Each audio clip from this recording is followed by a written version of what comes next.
영나 앞의 성도 여러분, 안녕하십니까? 오늘도 하나님의 은혜로 시작하는 하루입니다. 얼마나 행복하고 감사한지 모르겠습니다. 어느 사이 일주일이 지났고 오늘이 기도의 의미를 찾는 마지막 날이 되었습니다. 이 아침 기도에 관한 주의 이야기로 말씀을 열어봅니다. 저는 부모님 두 분 모두 신앙하시는 재림 성도 가정에서 태어났습니다. 올해로 신앙 연수가 51년이 넘었습니다. 그리고 목회 사역을 시작한 지도 어느 사이 24년이 지나고 있습니다. 사실 재림 성도의 가정의 아들로 자라면서 재림교회 목회자로 봉사하면서 물론 말씀과 기도의 생활을 나름 노력하였습니다. 그런데 늘 자신 없는 부분이 기도에 관한 것이었습니다. 기도를 하기는 하는데 늘 만족스럽지 못하였습니다. 그러던 중 몇 년 전 1시간 기도에 관한 몇 서적들을 접하게 되었고 물리적인 1시간이라도 구별해 보자고 결심하게 됩니다. 물론 1시간 기도를 채우지 못하는 날도 있기는 하지만 가능하면 1시간을 구별해 보려고 노력 중에 있습니다. 아직은 부족하지만 더 깊어지는 기도를 경험하기를 소망하고 기도의 시간을 구별하고 있습니다. 하루의 시작을 기도와 함께 시작하는 것은 매우 의미 있는 일입니다. 이미 이 방송을 듣고 계시는 분들은 정말 좋은 습관을 가지고 계신 것이죠. 기도로 하루를 시작해 보면 그날 하루가 왠지 모르게 즐겁습니다. 기도로 하루를 시작해 보면 그날 만나는 사람들이 괜히 사랑스럽습니다. 기도로 하루를 시작하면 하늘 입마다 잘 되어 가는 것처럼 보입니다. 기도로 하루를 열고 닫는 것은 정말 대단한 경험입니다. 오늘은 마지막으로 이런 멋진 기도의 경험을 하였던 한 분을 소개해 드리려고 합니다. 자, 마지막으로 기도는 우리에게 어떤 의미가 되어야 할까요? 지금으로부터 오래전 두 법이 충돌하게 된 적이 있습니다. 한 법은 오직 유일하신 하나님을 경배해야 한다는 법이었습니다.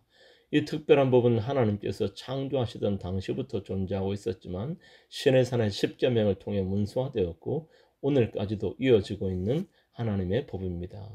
또 다른 법은 메데 페르시아의 다리오라는 왕에 의해서 만들어진 법입니다. 다리오 왕 즉 인간을 신으로 섬겨야 한다는 법이었습니다. 30일 동안만 인간의 신이 된다는 법이었습니다. 다리오 왕은 신하들의 부추김에 의해 교만하게도 천주와 만물을 창조하신 하나님만이 받으셔야 하는 경배를 탐하고 있었던 것입니다. 한낱 인간이 하나님의 자리를 넘본 것이지요. 다니엘은 이 두 법 사이에 있었습니다. 하나님과 인간의 법 사이에 서 있었습니다. 순종과 타협 사이에 서 있었습니다. 그는 선택해야 했습니다. 하나님의 법에 대하여 순종할 것이냐, 아니면 인간의 법에 대하여 타협할 것이냐, 이 두 기로에 서 있었습니다.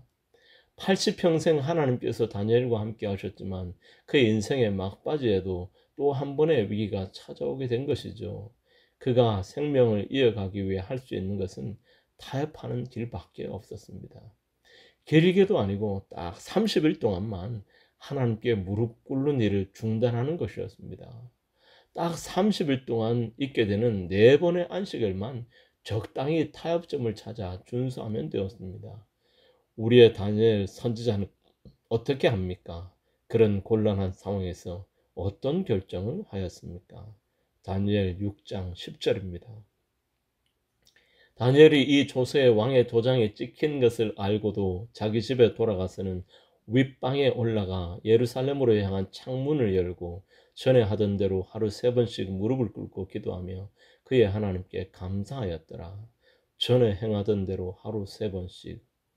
다니엘은 지난 수십 년처럼 이날도 여전히 똑같이 같은 시간에 무릎을 꿇고 기도하고 있습니다. 변함없이 기도의 시간을 구별해 드리고 있습니다. 안식일에 관한 언급은 언급되지 않지만 분명한 것은 다니엘은 안식일에도 변함없이 예루살렘 성전을 하여 기도하며 안식일 예배를 드렸을 것이 분명합니다. 다니엘은 하나님의 법과 인간의 법 사이에서 입장을 분명히 하고 있습니다. 순종과 타협 사이에서 하나님을 향한 그의 신앙을 분명히 증거하고 있습니다. 어떤 경우에라도 어떤 상황에서도 하나님의 법, 즉 하나님의 약속을 이어나가기로 한 것입니다. 그렇습니다. 기도는 약속입니다. 나와 하나님과의 관계에 대한 약속입니다.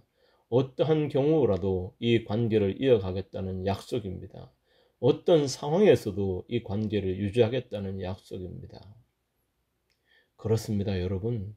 하나님과의 관계가 어떠한지는 우리의 기도의 생활을 들여다보면 알 수 있습니다. 오늘 아침 기도 시간은 어떠셨나요? 정말 매일 하나님과 진솔한 대화를 나누고 계신가요? 하나님과 약속한 그 시간을 정말 구별하고 계신가요? 오직 하나님과의 만남을 위하여 기도의 공간을 구별하고 계신가요? 영락 앞에 모든 성도님들이 다니엘처럼 변함없이 어떤 상황에서도 하나님과의 기도의 약속을 이어가는 성도님들 되셨으면 좋겠습니다. 하루를 기도로 시작하고 하루를 기도로 마치겠다는 기도의 약속을 꼭 지켜 나가셨으면 좋겠습니다. 기도는 약속입니다. 기도는 나와 하나님과의 관계의 약속입니다. 우리는 지난 한 주일 동안 구약 성경의 인물들을 만나보며 기도의 의미들을 찾아보았습니다. 여러분 어떻게 도움이 되셨는지 모르겠습니다. 잠깐 복습해보며 한 주일의 여행을 마치도록 하겠습니다. 기도는 용기입니다. 기도는 이웃을 위한 용기입니다. 우리 주변에는 정말 하나님의 사랑과 구원이 필요한 이들이 있습니다. 우리는 아브라함처럼 이들의 구원의 문제를 놓고 용기를 내어 기도해야 합니다. 기도는 자유입니다. 기도는 두려움으로부터의 자유입니다. 기도의 힘으로 우리는 야곱처럼 인생의 두려움과 공포로부터 자유로울 수 있습니다. 우리는 기도함으로 죄의 공포로부터 자유로울 수 있습니다. 기도는 만남입니다. 기도는 친구 하나님과의 만남입니다. 인간관계가 쉽지 않을 때 우선 하나님과의 관계를 점검해 봐야 합니다. 모세처럼 좋으신 하나님을 만나 인간관계의 실마리를 찾을 수 있습니다. 기도는 질문입니다. 기도는 하나님의 뜻을 묻는 질문입니다. 때로 정말 이해되지 않는 상황에 처하고 납니다. 앞길이 캄캄하죠. 그때 우리는 여호수아처럼 하나님께 질문하여 삶의 방향을 찾아야 합니다. 기도는 도구입니다. 하늘과 땅을 연결하는 도구입니다. 기도는 정말 연약하고 부족한 사람이 하늘과 연결되는 도구입니다. 오리더 삼촌처럼 기도로 하늘과 연결되어 하늘의 뜻을 이루는 사람들 되어야 합니다. 기도는 싸움입니다. 매일 마주치는 죄악과의 싸움입니다. 우리는 다윗처럼 끊임없이 우리를 무너뜨리려는 죄악과 싸워 승리해야 합니다. 우리는 기도로 우리를 무너뜨리는 악의 세력들과 싸워 이길 수 있습니다. 기도는 약속입니다. 나와 하나님과의 관계의 약속입니다. 삶의 어떤 상황에서도 우리는 다니엘처럼 하나님과의 약속을 기도로 표현해야 합니다. 영락 앞에 모든 성도들이 매일 드려지는 기도로 하나님을 더 깊이 만나시고 하나님의 뜻을 삶에서 이루어 가시는 성도님들 되시기를 간절히 바라면서 한 주일 동안 이어진 말씀을 마치도록 하겠습니다. 한 주일 동안 감사드립니다. 하나님 안에서 늘 행복하십시오.